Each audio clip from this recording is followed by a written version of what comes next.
अपनी जान कहते हैं, मोहब्बत की इसी मिट्टी को हिंदुस्तान कहते हैं, हिंदुस्तान कहते हैं। जो दुनिया में सुनाई दे उसे कहते हैं खामोशी, जो दुनिया में सुनाई दे उसे कहते हैं खामोशी, जो आंखों में दिखाई दे उसे तूफान कहते हैं। जो ये दीवारों के सुराग है साहब, जो ये दीवारों के सुराग है, चाइना, अमेरिका, पाकिस्तान साजिशों का हिस्सा है, मगर हम इसे अपने घर का रोशनदान कहते हैं, रोशनदान कहते हैं।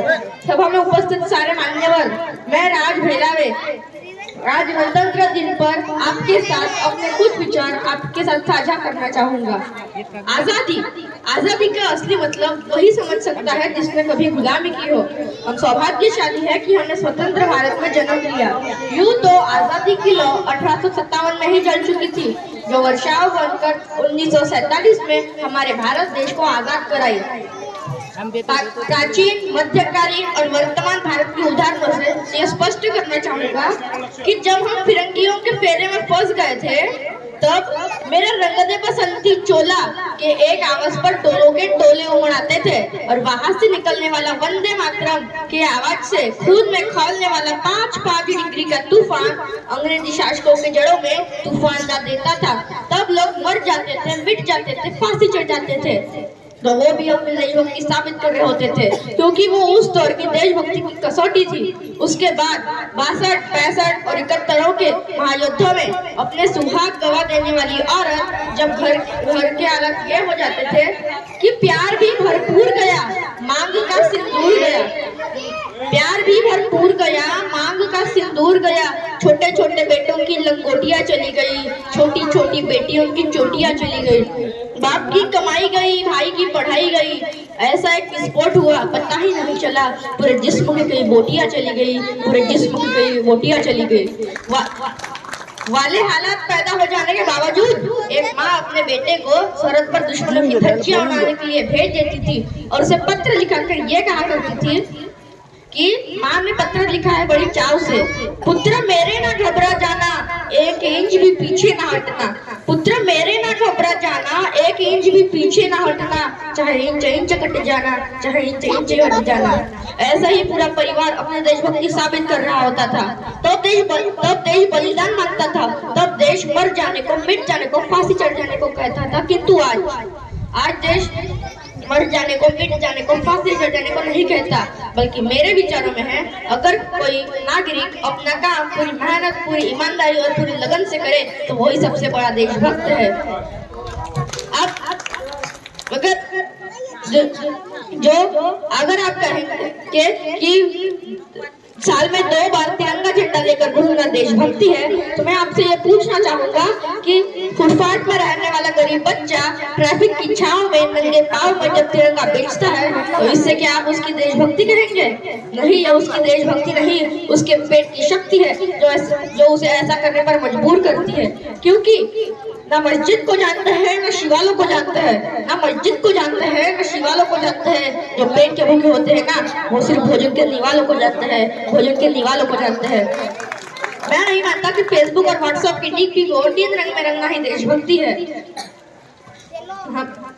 हमारे देश को आज 74वां गणतंत्र दिन हम साझा कर रहे हैं, और हमारे देश को अभी आजादी मिली है कि नहीं, इस सवाल का जवाब अब तक पता नहीं चला। हमारे देश, हमारे राष्ट्र, हमारे समाज के समर्पण का भाव है हमारी सच्ची देशभक्ति।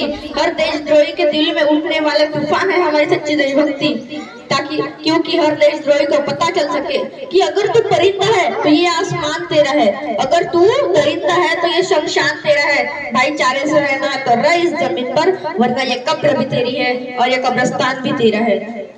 किंतु एक देशद्रोही से ज्यादा देशभक्ति तब हाथ होती है जब एक बेटा अपने बूढ़े माँ बाप को आश्रम की चौखट पर छोड़ आता है। करा उठती है वो देशभक्ति जब हम मुसीबत में फंसे लोगों की जान बचाने से ज्यादा अपनी सेल्फी लेकर अपने लाइक्स बढ़ाने में रहते हैं। आज के इस दौर में वो युवा जिनके ऊपर जिम्मेदारी है अपने देश, अपने राष्ट्र, अपने समाज के आशाओं को बांधे रखने की, वो अपने 4x4 की छोटी सी स्क्रीन पर अपने उंगलियों के घर्षण से अपनी भावनाओं की इमोजी भेज रहा है। हम आज भी ऐसे समाज में जीते हैं जहाँ पत्थर की मूरत को लगते हैं 56 भोग, जहाँ पत्थर की मूरत को लगते हैं 56 भोग, और भूखे नंगे तड़पते सो जाते हैं लोग, और भूखे नंगे तड़पते सो जाते हैं लोग। मजदूर को मजदूर समझिए, मजबूर नहीं। गरीब को काम दीजिए, दान नहीं। और दान देने के इच्छुक है तो जीते जी रक्तदान दीजिए, और मरने के बाद अंगदान देकर किसी मरते हो को जीवन दान दीजिए। यही सच्ची देशभक्ति और यही सच्चा देश प्रेम है।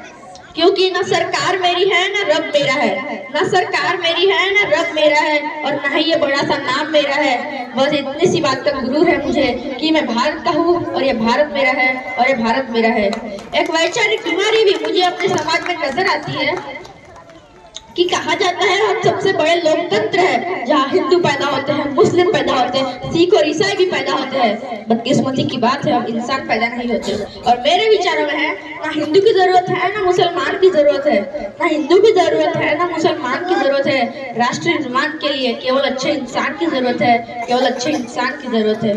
जरा सोच कर देखिए, ये पेड़ पौधे और शाखा भी परेशान हो जाए अगर परिंदे भी हिंदू और मुसलमान हो जाए। एक शैक्षणिक बीमारी भी मुझे अपने समाज में नजर आती है, और बड़े आश्चर्य की बात है कि जिस देश ने दुनिया को तक्षशिला और नालंदा देकर विश्वविद्यालय शिक्षण की बुनियाद रखी, आज विश्व के 100 सर्वश्रेष्ठ विद्यालयों में हमारा एक भी विद्यालय खड़ा नहीं हो पाता। जहाँ एक तरफ हमारे पास IIT, IIM और NIT जैसे शिक्षण संस्थान है, वही हमारे देश के गरीबों को बेरोजगारी की जमात में खड़ा करने के लिए उनके हाथ सर्व शिक्षा अभियान का चुंझुना पकड़ा लिए जाते हैं। हमारे देश की शिक्षा नीति केवल 2 तरह के लोगों के लिए बनती है, पहले वो जो विद्वान है और दूसरे वो जो धनवान है। ऐसा ही कई गजब की बीमारियां हमारे देश में है, और इनका कारण हमारा अंधविश्वास। हमारे सभ्यता को दुनिया ने नवाबा है, तो क्यों हमने आस्था के नाम पर अंधविश्वास फैलाया है। हमारा राष्ट्रीय रंग तब तक संभव नहीं होगा जब तक हमारे देश में महिलाओं की पूजा नहीं, उनकी इज्जत की जाएगी। हमारा राष्ट्रीय रंग तब तक संभव नहीं होगा जब तक स्वच्छ भारत मिशन में सरकारी नौकरी नहीं, बल्कि सड़क पर चलने वाला हर एक आदमी हाथ बटाएगा, स्वच्छ भारत स्वस्थ भारत को दिल से अपनाएगा। हमारा राष्ट्रीय निर्माण तब तक संभव नहीं होगा जब तक हम जाति का निरीक्षण नहीं, बल्कि सामाजिक शक्ति की बात करेंगे।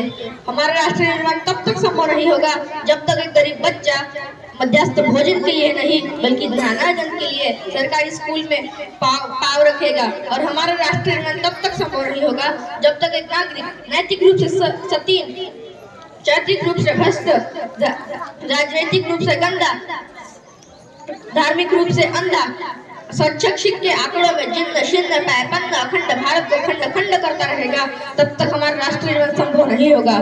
वह हमको बड़ी बड़ी बातें नहीं, बल्कि छोटी छोटी कोशिशें करनी पड़ेगी, क्योंकि ठोकर हमें पहाड़ों से नहीं बल्कि पत्थरों से लगा करती है। क्योंकि हमारे देश का काम नहीं है हमें आगे ले जाने का, बल्कि हमारा काम है अपने देश, अपने राष्ट्र, अपने समाज को आगे ले जाने का। जाते जाते मैं यही कहना चाहूंगा कि मेरा भारत महान था, महान है, महान रहेगा। मेरा भारत महान था, महान है, महान रहेगा। होगा हौसला सबके दिलों में बुलंद, तो एक दिन पाकिस्तान भी जय हिंद कहेगा। पाकिस्तान ही क्यों, सारा जहां जय हिंद कहेगा। क्योंकि सारे जहां से अच्छा हिंदुस्तान हमारा, सारे जहां से अच्छा हिंदुस्तान हमारा। हम बुलबुलें हैं इसकी, ये गुलसिता हमारा, ये गुलसिता हमारा। जय हिंद, जय भारत।